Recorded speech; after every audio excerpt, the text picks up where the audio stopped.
Bueno, entonces, como les decía, vamos a hacer un repasito por esta primera unidad, que es cómo leer una sentencia, y sobre todo cómo leer sentencias de la Corte Suprema, que es lo que vamos a hacer en esta materia. Tenemos 2 textos para eso, que están en la unidad, y luego vamos a ver cuáles son los elementos que vamos a ir a buscar a una sentencia. ¿Sí? Bien. Primero, ya quienes hicieron este ejercicio de lectura de sentencias saben que la lectura de sentencias, el análisis de sentencias sobre todo, no hablamos de leer mecánicamente, sino de analizar, de poder entender lo que dice una sentencia, no es una tarea. Entonces, por eso hacemos esta práctica de hacer un análisis un poquito más fino de cómo leer sentencias, de cómo interpretarlas, porque no es fácil. Muchas veces, sobre todo a mí me pasa en constitucional, que se desincentivan, se pierden, porque les cuesta mucho la lectura de fallo, entonces no lo entienden y se frustran. Bueno, lo peor que pueden hacer es eso, lo que tienen que hacer es seguir leyendo, o sea, seguir haciéndolo. Es la única manera, como les decía al principio, la única manera de poder analizar sentencias es practicando. Leer 1, 2, 10, 20, 100 sentencias. Bien. Unas aclaraciones importantes, digamos, y esto sobre todo lo van a ver no en el texto Gordillo, sino en el de... Ay, no me sale el nombre, en el otro texto. ¿Qué hacen los jueces cuando juzgan? ¿Ustedes qué creen? Que los jueces cuando deciden, toman una decisión en un caso particular y tienen que llegar a una sentencia, ¿qué están haciendo? Dando su punto de vista. Analizando. Interpretan lo que les dicen los abogados, y en relación a lo que los abogados dicen. Interpretan los hechos. Claro, interpretan a su criterio. Interpretan los hechos y bajo qué, cómo lo interpretan, con qué herramientas cuentan. Con las pruebas que se presenten. Con el código. Tanto de un lado como del otro. Aplican el derecho, Claro, ¿no? sí, Básicamente. Sí. Pero esta es una tarea mecánica. ¿Ustedes creen, bueno, yo tengo estas normas jurídicas que No se aplican de hacerlo. esta manera en estos hechos, y así van a ser en cada vez que tenga hechos parecidos? No. No, porque cada sentencia es única. No, porque cambia, depende de la rama del derecho que sea. Si es penal, si puede ser... En la si misma rama, en el mismo fuero. No, porque los casos no son iguales. ¿qué causa? Los casos no son iguales, pero Son tampoco los jueces parecidos. y juezas lo son. La tarea de interpretación del derecho para poder llegar a una decisión final que resuelva un caso no es mecánica. Ahora vamos a ver que hay distintas, en los textos tienen de hecho distintas teorías o distintas corrientes filosóficas al respecto. No es algo mecánico, ¿sí? Los jueces cuando hacen esta tarea están también incluyendo su punto de vista, sus valoraciones, sus creencias, su forma de pensar que es la mejor forma de solucionar el caso, su propia idea de lo que tiene que ser el derecho, su propia teoría jurídica, ¿sí? No es A más B, entonces C y siempre es igual. No, porque de hecho, ya vamos a ver en algunas unidades, vamos a tener casos con el mismo derecho para aplicar, con hechos muy similares que distintos jueces aplicaron de distinta manera y llegaron a soluciones contrarias. ¿Sí? Entonces, los jueces no solo aplican el derecho cuando están decidiendo, sino que también interpretan, valoran, ¿sí? Dudan, tienen dudas, y muchas veces son casos muy complejos, y entre distintas opciones tienen que elegir una. ¿Sí? No es esta idea de que los jueces son, digamos, de la relevancia de lo que dicen los jueces, y que lo que dice el juez tiene que ser la última palabra, lo es igual en la mayoría de los casos, pero que eso es la mejor forma. Bueno, no es así, el derecho no es ciencia cierta, ¿sí? Un juez puede decir una cosa, otra jueza puede decir otra cosa con hechos similares. ¿Sí? Entonces también parte de la tarea durante este año que vamos a tener es aprender a poner en duda. aprender a poner en duda y a opinar y a valorar decisiones jurídicas. ¿Era la mejor solución? ¿Había otra forma de solucionarlo? ¿Por qué el juez o la jueza, o el tribunal en nuestro caso, porque estamos hablando de la corte, resolvió así? Vamos a ver algunos elementos que siempre están en juego en los fallos y que van a tener que ver con esa decisión final. Los jueces son seres sociales, viven en esta misma sociedad en donde vivimos nosotros. Las noticias, la coyuntura, lo que está pasando, la política, van a influir constantemente en su forma de tomar las decisiones. ¿Sí? Lo van a ver porque vamos a tener muchos casos, mismo casos de la misma Corte Suprema, en donde la Corte Suprema dijo una cosa y a los 5 años dijo otra. ¿Sí? Con lo mismo. Perdona que le interrumpa. ¿Le puedo pedir a mis compañeros que apaguen el micrófono? Pues se me escucha con interferencia. Perdona. ¿Sí? Digamos, yo me acuerdo que cuando empecé la carrera, en mis jóvenes 18 años, yo venía pensando, valorando las decisiones y pensando las sentencias son la cosa más importante que existe, y si lo dice un juez es así. ¿Venimos todos con esa idea o me pasó a mí solamente? No, yo creo, profesora, yo también pienso que pasa por el tema, puede pasar porque hay jueces que son muy naturalistas y hay jueces que son se rigen por la ley.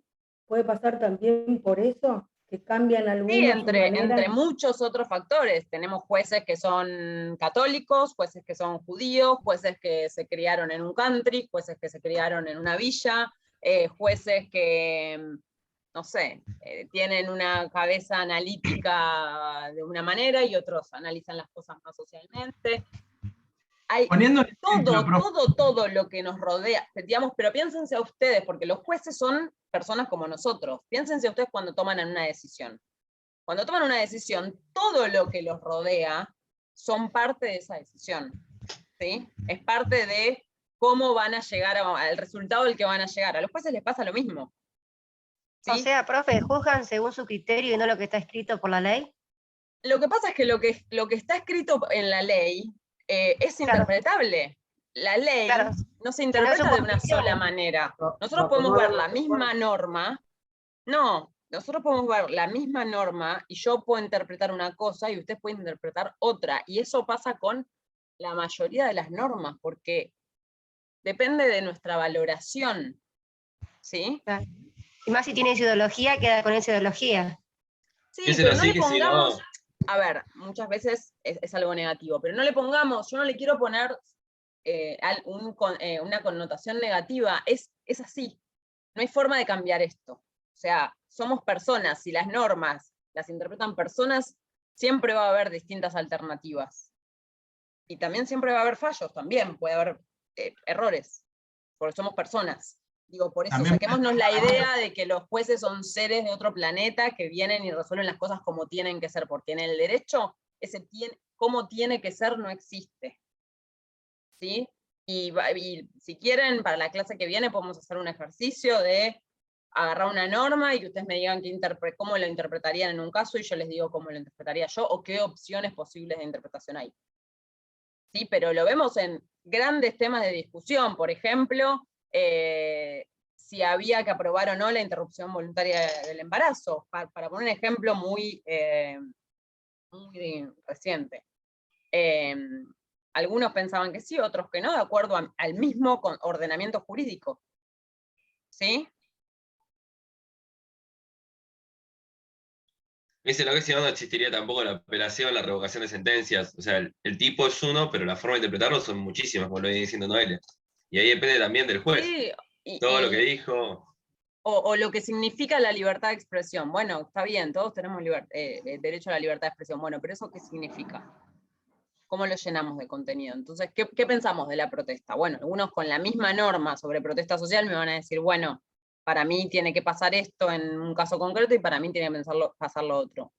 Y así, con todas las normas que se les ocurra. ¿Sí? Justamente creo que el juez tiene el poder de interpretación porque también puede estar fuera de la ley o ser injusta una norma también. Que eso es después más adelante, para no marear a la gente. Pero... Sí, y ahí algún juez va a decir, bueno, es lo que dice la norma, es la forma que tengo de interpretarlo, y listo, y otro va a decir, bueno, no puedo, va a ingeniársela para alguna forma de interpretación que sea menos injusta.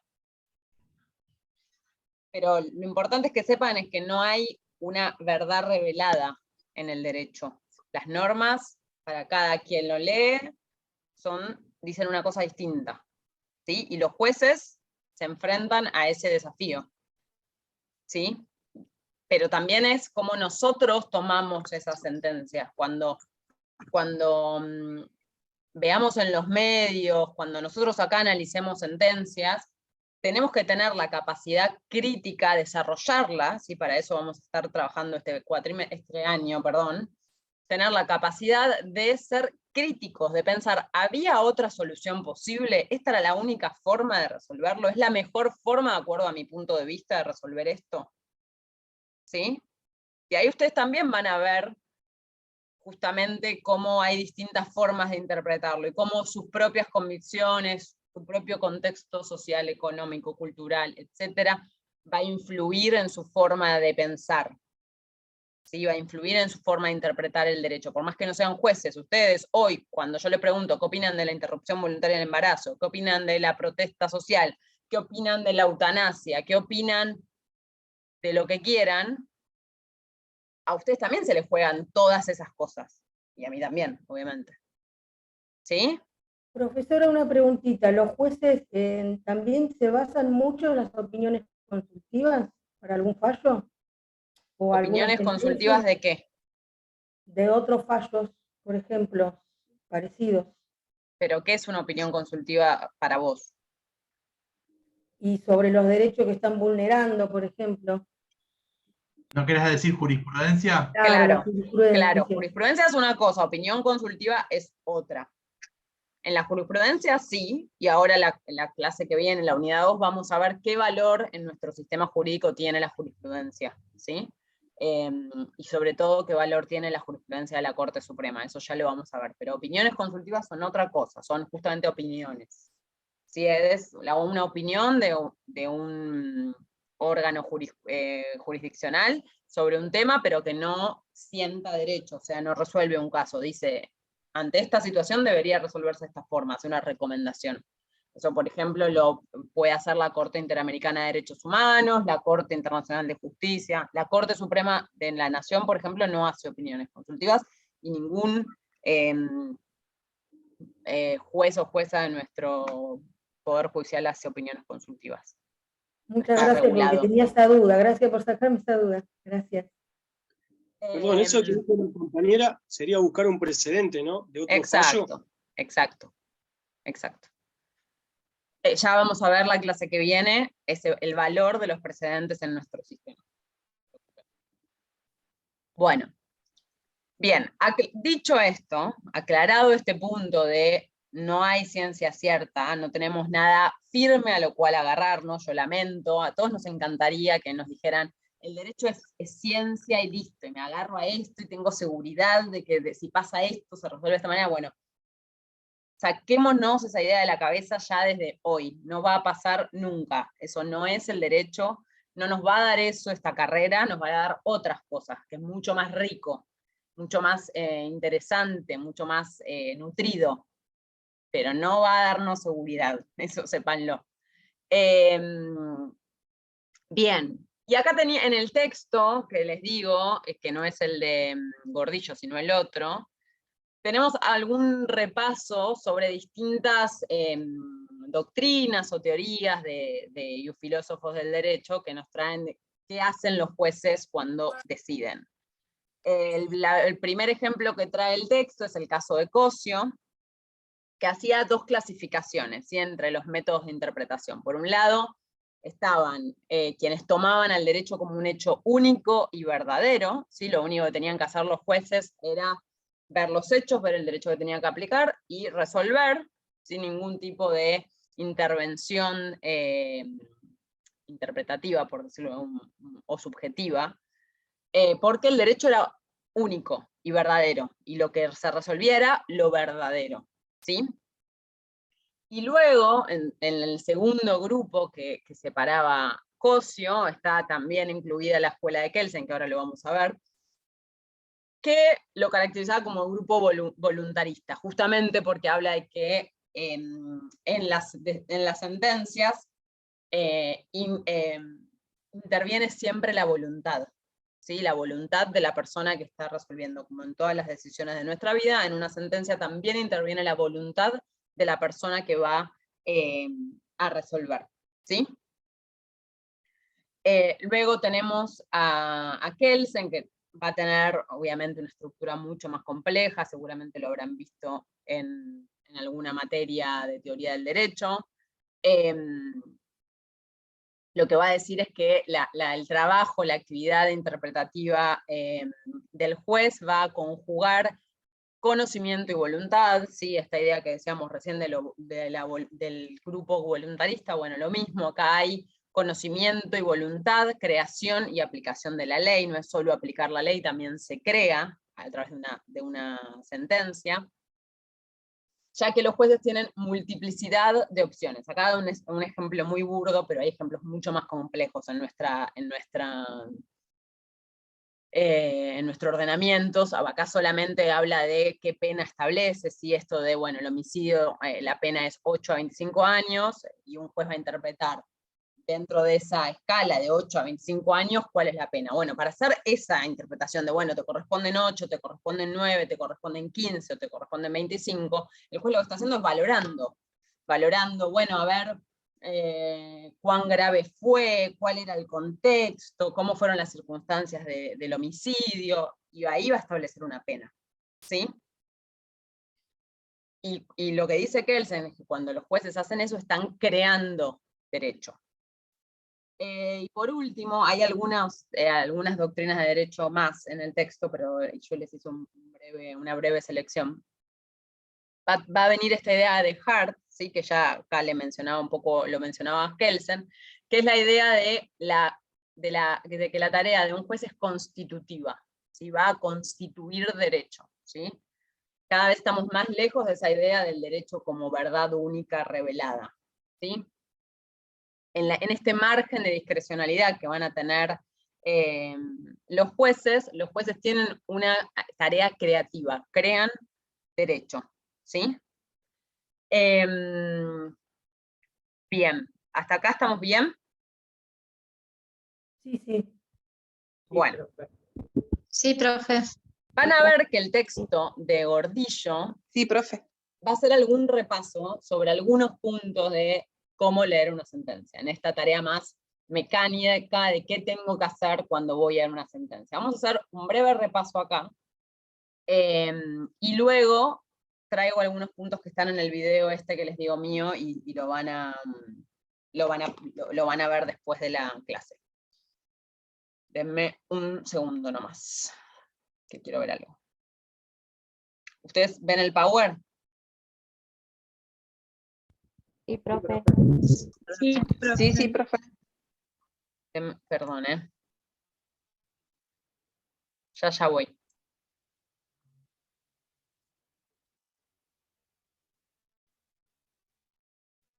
No sé cómo hacer para...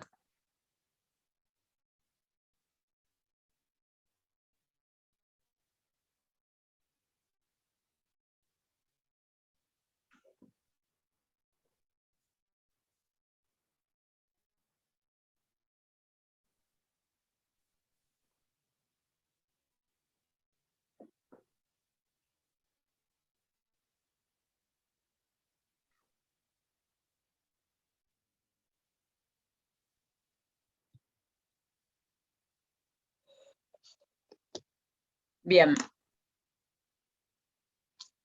Entonces, lo primero, cuando alguno nunca vio un fallo, todos vieron un fallo, o sea, lo vieron. Sí, sí. Sí, Bien. sí. Sí, Lo profe. primero que vamos a hacer cuando leamos un fallo es, bueno, ahora no es lo primero, pero tenemos que aprender a leer el comienzo de un fallo, ¿sí? Y en este comienzo tenemos que empezar a distinguir entre los puntos que son nodales, o sea, los puntos fundamentales para analizar el fallo, los puntos que son más bien coyunturales, que no es que son tan importantes para resolver el caso. Sí influyen, y ahora lo vamos a ver, como la coyuntura influye, pero no son lo nodal. Entonces, hay que empezar como a hacer una limpieza, ¿sí? Como un fallo es como si fuera un guiso de lentejas, y el ¿qué es lo más importante en el guiso de lenteja? El ingrediente principal es la lenteja. Bueno, lo que yo tengo que ir haciendo cuando agarro el fallo es, bueno, voy a sacar la papa, voy a sacar la cebolla, voy a sacar la salsa, voy a sacar todos los demás ingredientes para quedarme con lo nodal, porque van a ver que cuando agarren un fallo, van a tener muchas cosas de más, que no hacen al kit de la cuestión, no hacen a lo central. Y muchas veces lo que pasa cuando ustedes empiezan a leer fallos, es que se empiezan a marear con todo eso, y no saben qué es lo importante. Y por ejemplo, y lo vemos acá, esto no es una crítica, sino que lo vamos a ver y es parte del ejercicio, que empiezan a irse por las ramas, y se quedan con detalles que son detalles, no son lo estructural. Y es común, muy común, y nos pasa a todos, porque hay demasiada data en un fallo. Entonces, lo que tenemos que empezar a ejercitar es, bueno, cómo empezar a separar lo que me sirve y lo que no me sirve, ¿sí? En la lectura del fallo. Y esto no es, acá no hay una receta como en el guiso de lentejas, siempre va a ser diferente de acuerdo al fallo, ¿sí? Bien, esto que creo que Valeria mencionaba, también es una técnica recomendada, pero esto ustedes tienen que descubrir lo que a ustedes les sirve. Yo acá esto no digo, hagan esto sí o sí, a mí me sirve.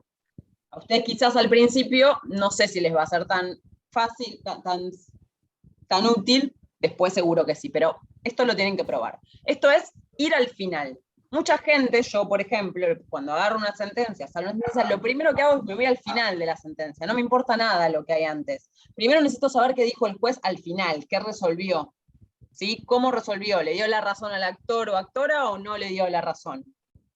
Primero me quedo con esa idea, y esto es ordenador quedarse con esa idea, porque muchas veces van a ver los argumentos de los jueces, sobre encima de la corte peor, van y vienen. Entonces digo, bueno, iba a darle la razón a la actora, pero no, pará, en este otro considerando parece que no, y en el que viene parece que sí, y me mareé. Entonces, primero voy al final. Y la clase que viene, cuando agarremos el fallo y lo comparta acá y lo vayamos leyendo juntos, les voy a mostrar cuál es el final, porque el final, en un fallo colegiado, o sea, un fallo que está compuesto por muchos jueces, no es la última página. A veces sí, la mayoría de las veces no. ¿Por qué? ¿A alguien se le ocurre por qué? Porque están las disidencias. Exacto, están las disidencias y están los por su voto. Entonces, puede ser que el fallo tenga 80 páginas, pero que el fallo principal sean 10 páginas. Entonces yo tengo que ir al final de la página 10, donde están las firmas de todos los jueces, y es la primera vez que se está decidiendo, y eso es lo que a mí me importa, esa es la decisión final. Y después va a venir si hay disidencias, las disidencias, o si hay jueces que decidieron lo mismo que el voto de la mayoría, pero por sus propios argumentos van a estar esos fallos. Y van a ver que son con la misma estructura que el voto de la mayoría. Ahora lo vemos bien, ¿sí? Y la clase que viene lo vamos a buscar específicamente juntos y juntas, lo vamos a ver, dónde está este saber leer el final, ¿sí?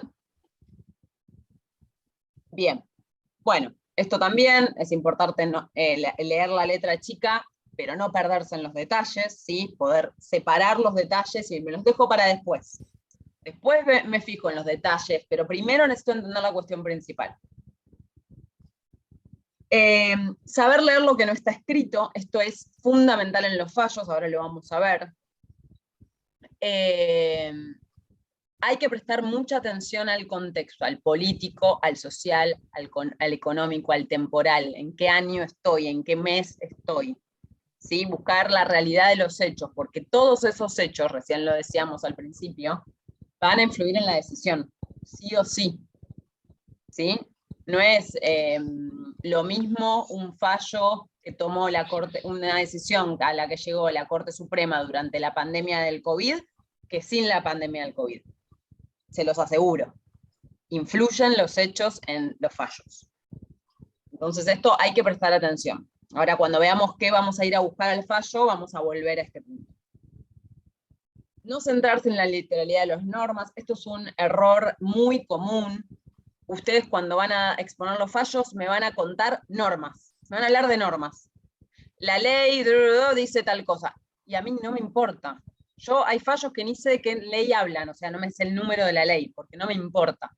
Lo que me importa es qué es lo que está diciendo la Corte. Sí, voy a tener idea que está la ley X que dice tal cosa, pero lo central no es la norma en un fallo, aunque les parezca ridículo, porque ustedes están estudiando Derecho, ¿y qué estudian los estudiantes de Derecho? Normas. Bueno, no, sáquense esa idea. Nosotros no estudiamos normas de memoria, leyes. Estudiamos cómo analizar ese sistema de normas que tenemos. ¿Sí? Entonces lo que me importa es las conclusiones, los argumentos del fallo, no la literalidad de las normas. Siempre es fija que ustedes me cuentan normas. Y a mí eso, o sea, no es que a mí no me importa, es que con las normas ustedes no van a entender el fallo. ¿Se entiende? Y este otro punto, la doctrina y la jurisprudencia citada en un fallo van a ayudar a llegar al razonamiento, pero no es el razonamiento fundamental, porque también pasa que se pierden bueno, porque en el precedente tal, bueno, muchas veces el precedente nos ayuda a entender por qué la Corte decidió, y esto es fallo a fallo, lo vamos a ir viendo, en algunos fallos es más importante, en otros no, pero no es el razonamiento fundamental. Hay que encontrar dónde está el argumento principal de la Corte para resolver cómo resuelve. ¿Sí? ¿Estamos? Bueno, hasta acá tenemos un breve resumen de estos dos textos que tienen en la unidad. Además, ustedes, como les dije, tienen este videíto donde les cuento algunas cosas básicas que tienen que identificar en un fallo. ¿Y qué son? No les hice un listado de esto. Esperen, voy a hacer un stop share un segundo. En el video está en la descripción. Sí, tal cual. Igual lo anoto acá, así lo ven gráficamente porque... Denme un segundo. Hay algunos elementos básicos, ¿sí?, que vamos a tener que identificar, sobre todo ahora en estas primeras veces que leemos fallos, que es lo primero que tenemos que buscar cuando empezamos a leer un fallo, o que vamos leyendo el fallo y vamos diciendo, acá identifiqué esto, esta parte. Esperen. Un segundo,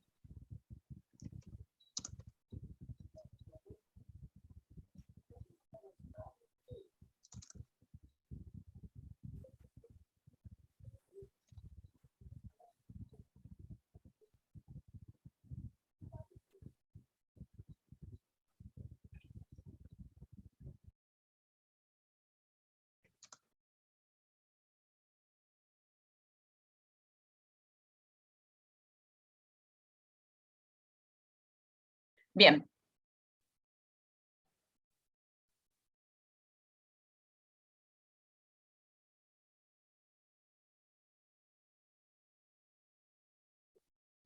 Vuelvo. Entonces, como les decía, hay algunas cuestiones básicas que vamos a ir a buscar, es lo primero que vamos a ir a buscar en un fallo. Lo primero, como les decía recién, es la fecha. ¿Por qué la fecha es tan importante? Lo primero que tenemos que mirar, y lo vamos a tener siempre en la primera hoja, esto sí no va a cambiar en los fallos.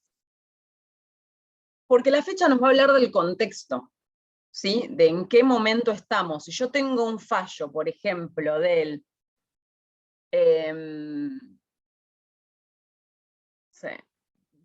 23 de diciembre de 2001, y bueno, estábamos con la crisis del 2001 recién estallada, va a influir en el contexto.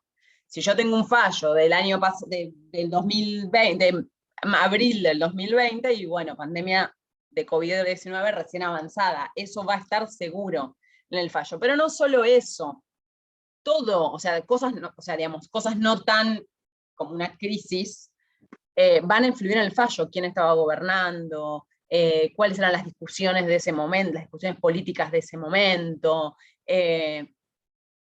cómo estaba la economía, cuáles eran las principales fuerzas políticas, todo eso va a influir. ¿Sí? O mismo, muchas veces, si por ejemplo en nuestro caso tenemos un fallo de antes del 94 o después del 94, va a cambiar totalmente porque es antes o después de la reforma constitucional. ¿Sí? Un antes y un después en nuestra vida jurídica. ¿Sí? Entonces, lo primero que van a hacer es ir y buscar la fecha. ¿Sí? Si ahora van y se leen un fallo para la clase que viene, van y buscan la fecha. Después, otra parte esencial va a ser las partes, o lo que también llamamos los autos. Esto que le decimos autos, que yo ya lo digo automáticamente y no es nada automático, estamos hablando de quiénes son las partes en un caso, ¿sí? Carlos Pérez contra Provincia de Buenos Aires sobre tal cosa. Bueno, las partes son esto, Carlos Pérez contra la Provincia de Buenos Aires. El actor o la actora, el demandado o la demandada. ¿Sí? Eso va a darnos muchas pistas de lo que vamos a ver en el fallo, por ejemplo, ya lo vamos a ver más adelante, si es un fallo de competencia originaria de la Corte o no, corresponde por las partes que están en los autos, justamente. ¿Sí? Entre muchas otras cosas. ¿Sí? Luego, algo que es muy importante, y acá es donde empiezan a venir las confusiones, son los hechos. Los hechos, por lo general, ustedes los llenan de normas, y a mí no me importa. Los hechos hasta lo pueden decir en un párrafo. ¿Sí? ¿Cuáles son los hechos del caso sobre los cuales tiene que resolver un juez o una jueza o la Corte Suprema? ¿Sí? ¿Qué pasó en el caso para que vengan a hacer un reclamo judicial? ¿Sí? ¿Cuáles los hechos que constituyen la pretensión de las partes? ¿Sí? ¿El conflicto, profe? Sí, o sea, los hechos llevan a lo que es la pretensión, el conflicto. ¿Sí? ¿Qué sería lo que pretende el actor? No, eso es la pretensión, que ni siquiera se los puse acá, puede ser otro de los elementos. La pretensión se va a derivar de esos hechos. O sea, sería el problema por el cual fue exacto. Por ejemplo, ahora les iba a dar un fallo de ejemplo, por ejemplo, el fallo Giroldi. Giroldi cometió un robo. Entonces, profe, los hechos entonces sería el problema, ¿no? Esperen que les estoy explicando. Giroldi comete un robo en el año 1990 y algo, no me acuerdo ahora el año. Comete un robo simple, un hurto, por lo cual es apresado, investigado, y una vez que su caso llega a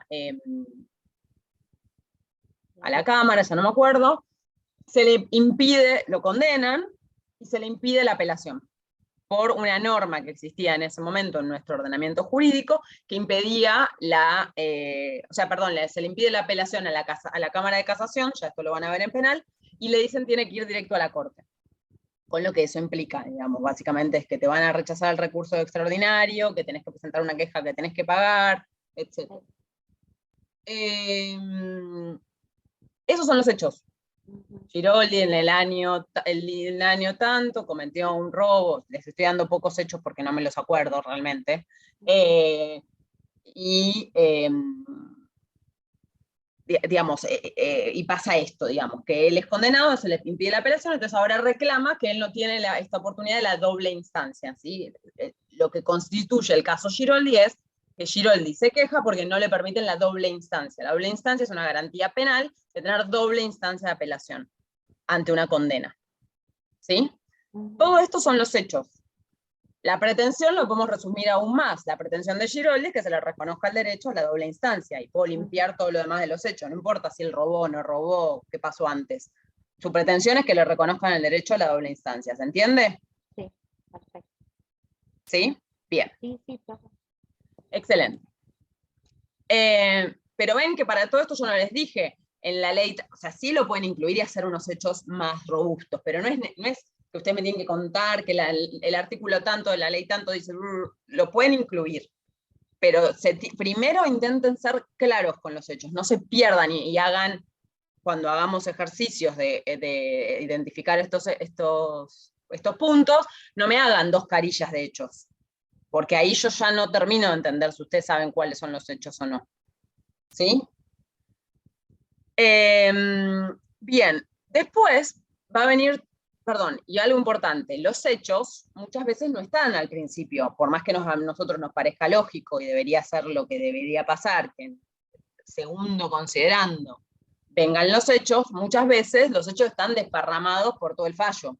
Y cuando digo esto es desparramados, o sea, en un considerando infiero que hay algo de hechos, en otro considerando hay otra parte de los hechos, depende de lo complejo del caso.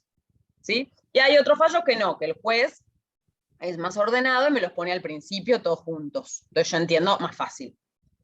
Acá están las complejidades de las diferencias de fallo a fallo.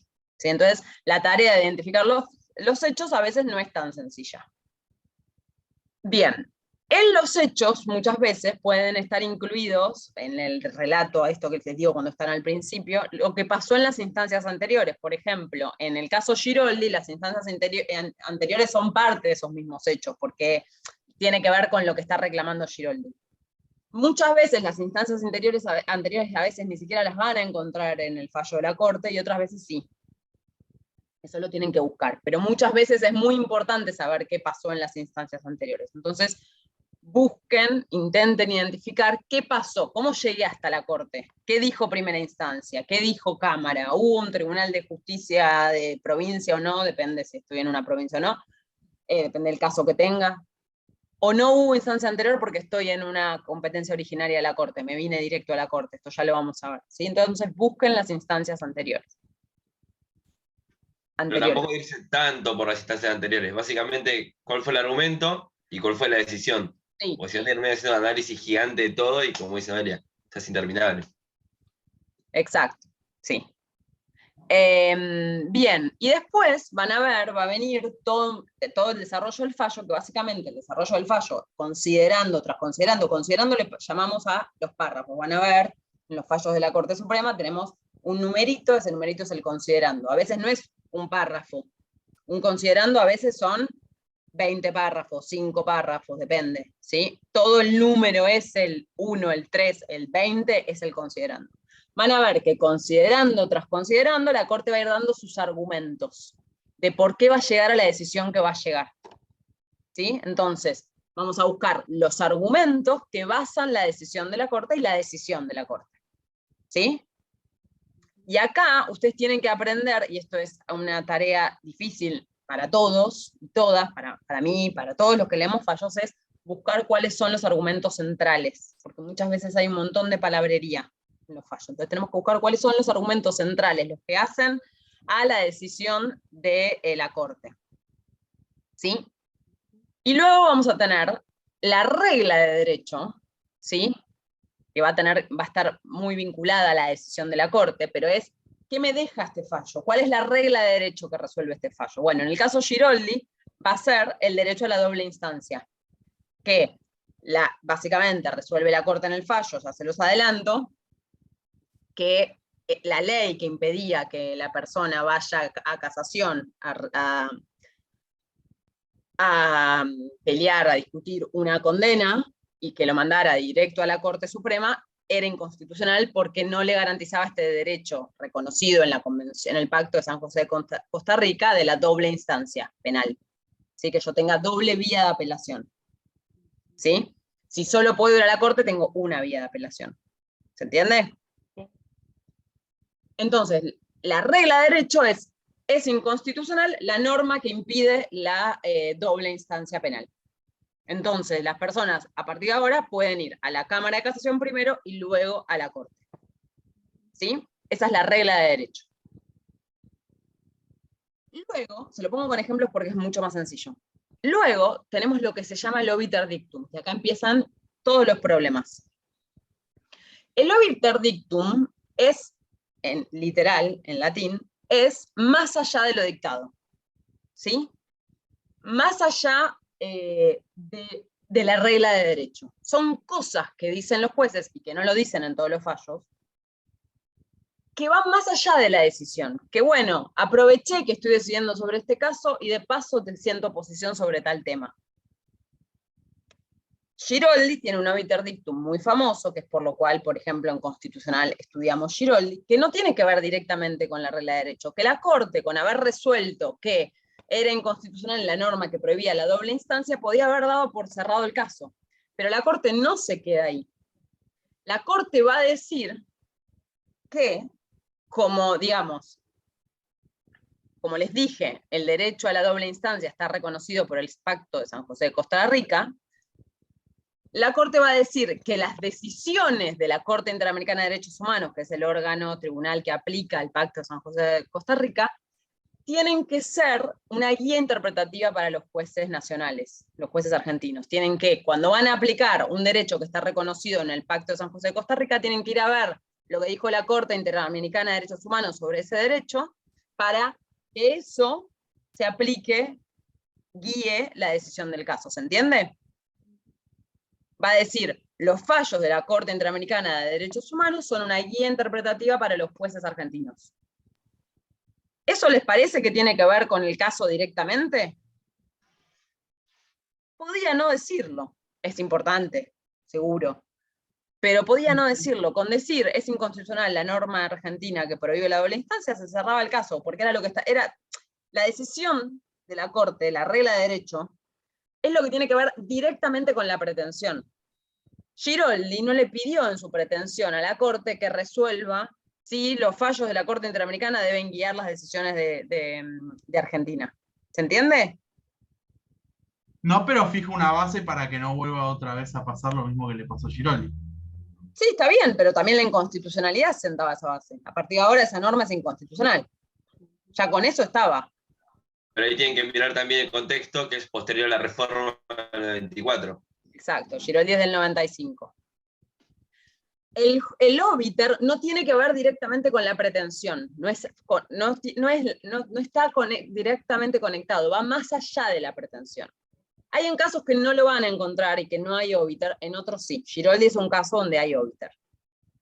¿Sí? Que tenemos, por un lado, la regla de derecho, la inconstitucionalidad de esta norma porque impide la doble instancia, pero además el obiter que nos dice hay las decisiones de la Corte Interamericana de Derechos Humanos son guía interpretativa para los tribunales.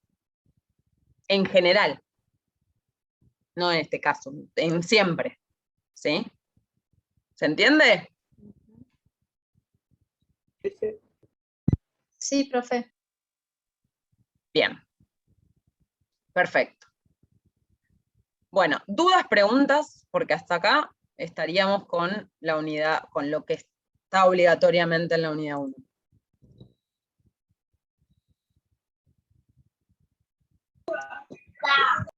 Lo que vamos a hacer para la clase que viene es que, esperen que me voy al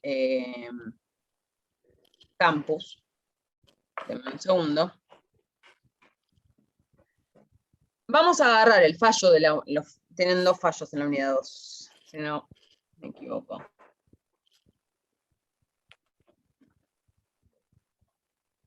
Creo que está el ABI y Colegio de Abogados. Sí. ¿No está, profe? ¿También? Y tienen Fernández de Kirchner Cristina también.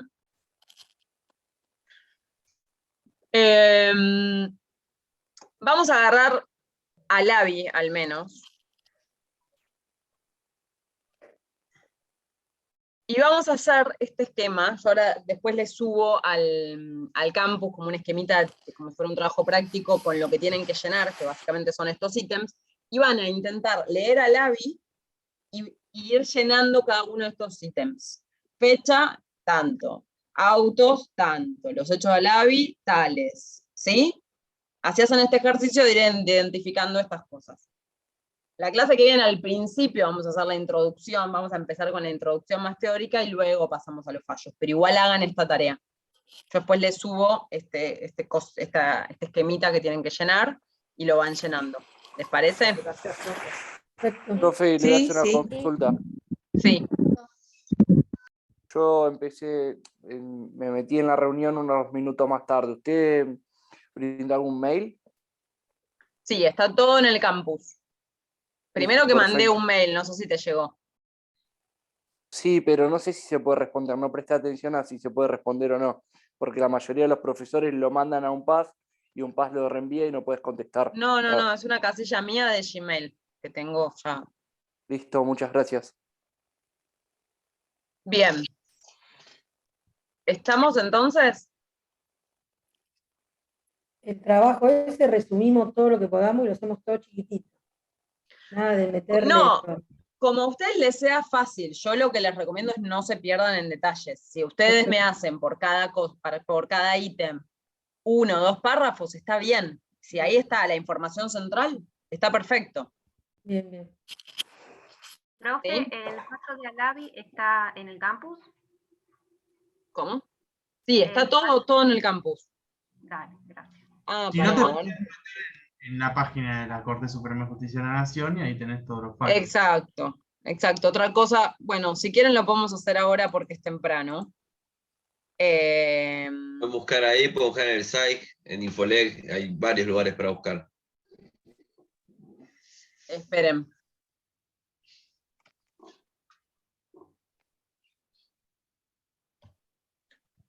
Ahí les comparto pantalla, hacemos en 2 segundos, buscamos una sentencia.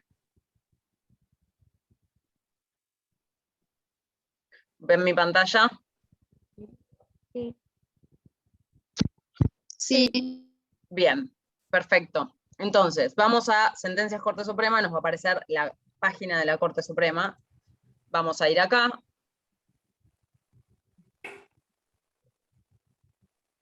Bueno, si funciona internet.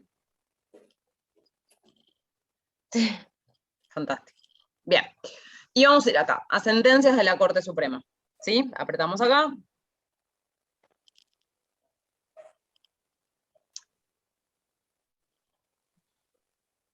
Bueno. Profe, disculpe, yo entré 5 minutos después. Es todo virtual la clase de Así lo dispuso la Facu. horario, ¿no? Así dispuso la Facu, que sea virtual. Los parciales, todo. Sí. Okay. Bien. Acá tenemos distintas opciones, ¿no? Cuando ya fuimos a sentencias de la Corte Suprema, tenemos distintas opciones. Primero, antes del 94, por lo general lo que vamos a tener son resúmenes, y a partir de 1994, acá estos sumarios, y si no, que apaguen los micrófonos porque me estoy escuchando con eco. Si no, a partir de 1994 puedo buscar los fallos completos. A veces vamos a tener algo que no les dije, pero lo vemos en la clase que viene, es la cita del fallo. Esto que es el tomo y el folio del fallo. ¿Qué es esto? Es en el libro, en qué tomo del libro y en qué folio de ese tomo se archiva la sentencia. ¿Sí? Cada sentencia que publica la Corte Suprema se va a archivar en un libro, en un tomo de jurisprudencia. ¿Sí? Entonces, cada fallo, además de tener sus autos por los cuales los puedo buscar, van a tener su cita, que es una forma muy fácil de buscar. Entonces pongo el tomo 24, folio 2340. Lo busco acá, búsqueda por cita, acá tomo página, que es lo mismo que folio, y lo busco. Y si no, puedo ir a fallos completos, y acá ya puedo buscar por autos, por las partes, cuando esta página decida ingresar, ¿no?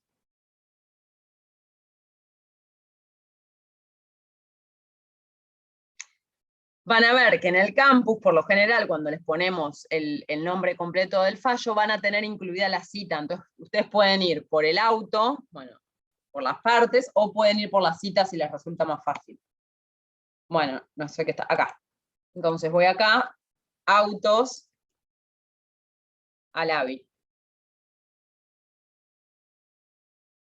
A veces, no sé, si estoy buscando López, me conviene poner algún otro criterio de búsqueda más, fecha.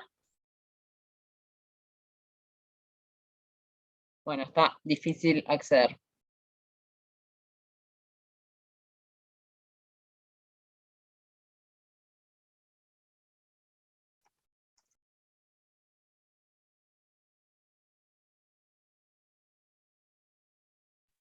Bueno, eso es algo que lo pueden buscar en YouTube también, pueden buscar de jurisprudencia y hay varios videos que los van guiando. Alavi, yo porque lo sé, tienen varios, pero yo lo sé que el que necesito es este, que es el de 2009, perdón. Este sería el fallo. O a veces ustedes, además del auto, de las partes, van a necesitar otro dato más porque puede haber muchos fallos con el mismo apellido. ¿Sí? La fecha acá tienen. Esta es la cita, ¿ven?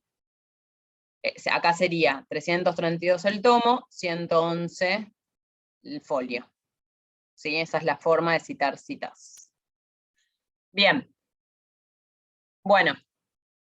¿Estamos? Entonces digo, si no está subido al AVI, al campus, pueden ustedes ejercitar y ir y buscarlo. Bueno. Por hoy estamos. Yo les subo esto que les dije para que puedan hacer este ejercicio de identificar estas cositas. Les subo este sencillo PowerPoint. Léanse los 2 textos de la unidad 1 y hagan este ejercicio con Alavi. ¿Sí? ¿Estamos? Dale. Sí. Bueno. Que tengan buen fin de. Gracias, profe. Gracias, igualmente. Buen fin de.